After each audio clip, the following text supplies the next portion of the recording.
එකෝ agriculture techniques YouTube channel එකෙන් අපි ඔයගොල්ලන්ට කෘෂිකර්මාන්තය ගැන කියලා දෙනකොට ප්‍රධානම කොටසක් ඒකේ වැය කරලා තියෙනවා මේ නියමාකාරයෙන් ගැඩවිලි පොහොර නිෂ්පාදනය කරන්නේ කෙසේද කියන කාරණය සම්බන්ධයෙන්. මේ අදත් මේ මල්ලි දානවා මේ කෑම දැන් කාලි ඉවර වෙච්ච ටැංකියේ අඟල් දෙකේ කෑම ලේයර් එක දානවා. මේ දාන්නේ අපි කලින් සකසාගත්ත ආහාර දාන්නේ ඒගොල්ලන්ට කෙලින්ම ගොම නෙවෙයි ගොමත් සමග මිශ්‍ර කරගත්ත ආහාර කාබනික ද්‍රව්‍යත් එක්ක තමයි මේ දාන්නේ රයිට්.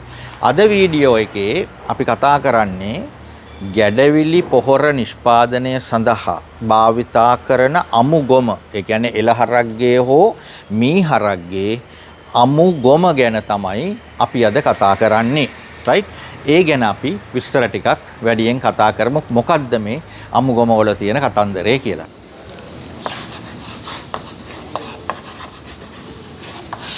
හරි. දැන් ඔයගොල්ලන්ට අපි පෙන්නවා අමු ගොම භාවිතයේ එක්තරා අවස්ථාවක් ගැන. අපි මේ අමු ගොම ගැඩවිලි පොහොර නිෂ්පාදනයේදී එහෙම නැත්නම් මේ ගැඩවිලි පොහොර නිෂ්පාදන කර්මාන්තයේදී මේ අමු ගොම පාවිච්චි කිරීමේදී කාරණා කීපයක් ගැන ඔයගොල්ලෝ දැනුවත් කරන්න ඕන. අංක 1 තමයි අපි අමු ගොම සහ ඒ ආශ්‍රිතව අපි නිෂ්පාදනය කරපු පණුවන්ට කෑමට දෙන ඒ මිශ්‍රණය පාවිච්චි කරනකොට අනිවාර්යයෙන්ම කරන්න ඕන එකක් තමයි අංක 1 තමයි ඔයගොල්ලෝ ග්ලව්ස් පාවිච්චි කරන්න ඕන. හරි ග්ලව්ස් පාවිච්චි කරන්න ඕන අනිවාර්යයෙන්ම. ඉතින් අමු ගොම ගැන කියනවා නම් ඒ කියන්නේ අපි ගැඩවිලි පොහොර නිෂ්පාදනය සඳහා ලබා ගන්නා මී හරක්ගේ හෝ එළ හරක්ගේ අමු ගොම ගැන අපි කතා කරනකොට විශේෂයෙන්ම දැනගත යුතුයි මේ අමු ගොම හරකෙක් විසින් ගොම දාලා සතියක් දවස් 10ක් යනතුරු මේ ගොම ඊටමත් විෂ සහිතයි. අපි කුමන දේ මේ අපි සාමාන්‍යයෙන් ගෘහස්තව කිසිම පැලයකට දාන්නේ නැත්තේ ඒකයි මේ අමු ගොම කියන එක දවස් 7ක් 10ක් විතර යනකම් අධික සැර සහිතයි. ඒ මොකද ඒකේ ඇමෝනියා, බැක්ටීරියා, වෛරස් වගේ දේවල් විශාල වශයෙන් තියෙනවා. ඒක නිසා ඔය අධික දුර්ගන්ධය එන්නේ අමු ගොමවල ඇමෝනියා වායුව නිසා. ඒක නිසා අමු ගොම අපි ගැඩවිලි පොහොර නිෂ්පාදනයේදී පණුවන්ට ඍජු ලෙස දෙන වෙලාවකදී පණුවන්ට කෙලින්ම ආහාරයට දෙනවා නම් අමු ගොම අනිවාර්යෙන් දින 10ක්වත්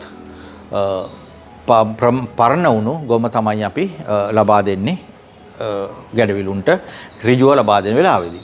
හැබැයි එම මොහොතේම දාපු ගොම වුණත් අපි පණුවන්ට කෑමට දෙන ඒ ප්‍රීමික්ස් ටැංක් එක එහෙම නැත්නම් ඒගොල්ලන්ගේ ආහාර ටැංකිය නිෂ්පාදනයේදී ඒක කිසිම ප්‍රශ්නයක් නැහැ. ඕගොල්ලන්ට ඕනම වෙලාවක අමු ගොම අරගෙන දාන්න පුළුවන්. මොකද ඒක දවස් 45ක් අපේ ටැංකිය තියෙනවා. ඒ ටැංකිය තියෙනකොට කිසිම ප්‍රශ්නයක් වෙලා නැහැ. මොකද අමු ගොම ඒ ටැංකියේ තියෙන නිසා. ඉතින් ඕගොල්ලන්ට තව කාරණයක් මේ වෙලාවේ මම පැහැදිලි කරලා දෙන්න කැමතියි. අපි අමු ගොම සහ මේ වර්මි කොම්පෝස්ට් අතර තියෙන වෙනස මොකක්ද කියලා. දැන් අමු ගොම කියන එකේ තියෙන පොහොර ප්‍රතිශතය අපි බලමු මෙන්න මේ විදියට. දැන් අපි ගත්තොත් ඕගොල්ලන්ට ප්‍රශ්නයක් ආවොත් ඒ කියන්නේ ඇයි අපිට මේ ගැඩවිලුන්ට නොදී අපි මෙතෙක් කල පාවිච්චි කරපු අමු ගොම මාස 6ක් නැත්නම් මාස 3ක් 4ක් 5ක් හොඳට දි รา පත් වෙන්න ඇරලා අපේ පැලවලට පාවිච්චි කරොත් මොකද වෙන්නේ කියලා. කිසිම ගැටලුවක් නැහැ. පාවිච්චි කරන්න පුළුවන්. හොඳින් දි รา පත් වූ ගොම පොහොර පාවිච්චි කරන්න පුළුවන්. හැබැයි ඒ වගේ තියෙන නයිට්‍රජන් ප්‍රතිශතය තමයි මේ තියෙන්නේ 0.5යි. මේ අපි පරීක්ෂණ කළා මේ රිපෝට්ස් තියෙනවා. එතකොට ෆොස්ෆරස් ප්‍රතිශතය 0.2යි. එතකොට පොටෑසියම් 0.4යි. අපි හොඳින් දි รา පත් වුණු ඉතාමත් හොඳින් දි รา පත් වුණු ගොමවල තියෙන පොහොර ප්‍රතිශතය නයිට්‍රජන් 0.5යි 0.2යි ෆොස්ෆරස් 0.4යි පොටෑසියම්. මේක මම ඔයගොල්ලන්ට ස්ක්‍රීන් එකේ ලියලම දාන්නම්. මොකද මගේ අත්තකුරු හරිය ලස්සනින්ද පේනවත් ඇතිනේ හොඳටම. ඉතින් ඒක නිසා මේ එහෙම නැහැ. ඉතින් පේන්නේ නැහැ නේ. ඉතින් හරියට මම දාන්න ස්ක්‍රීන් එකට.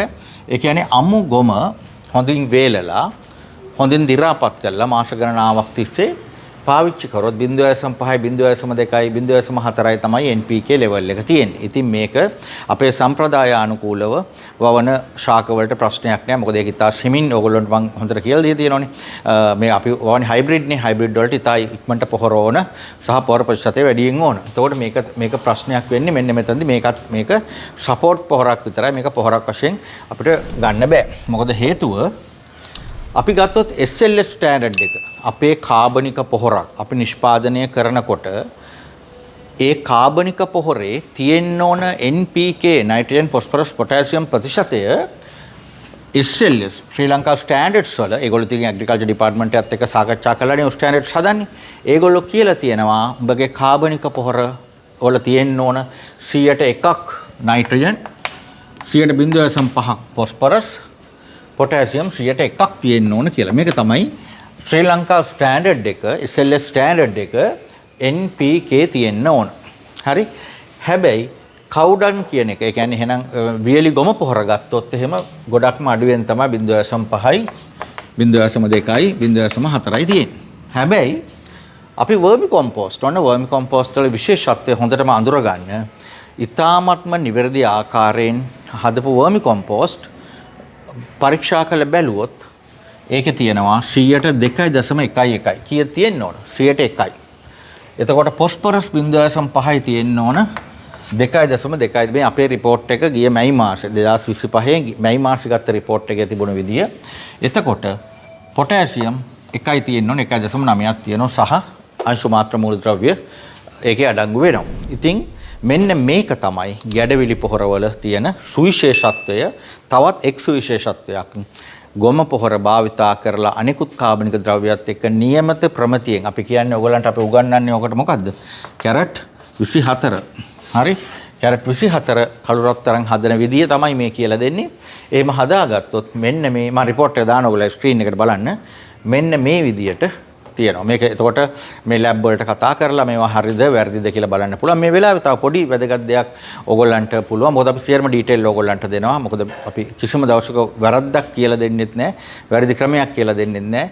සෑහෙන පරීක්ෂණ කරලා සෑහෙන මහන්සි වෙලා සෑහෙන වියදමක් කළා තමයි මේ සියලුම තොරතුරු ඕගොල්ලන්ට අපි ලබා දෙන්නේ.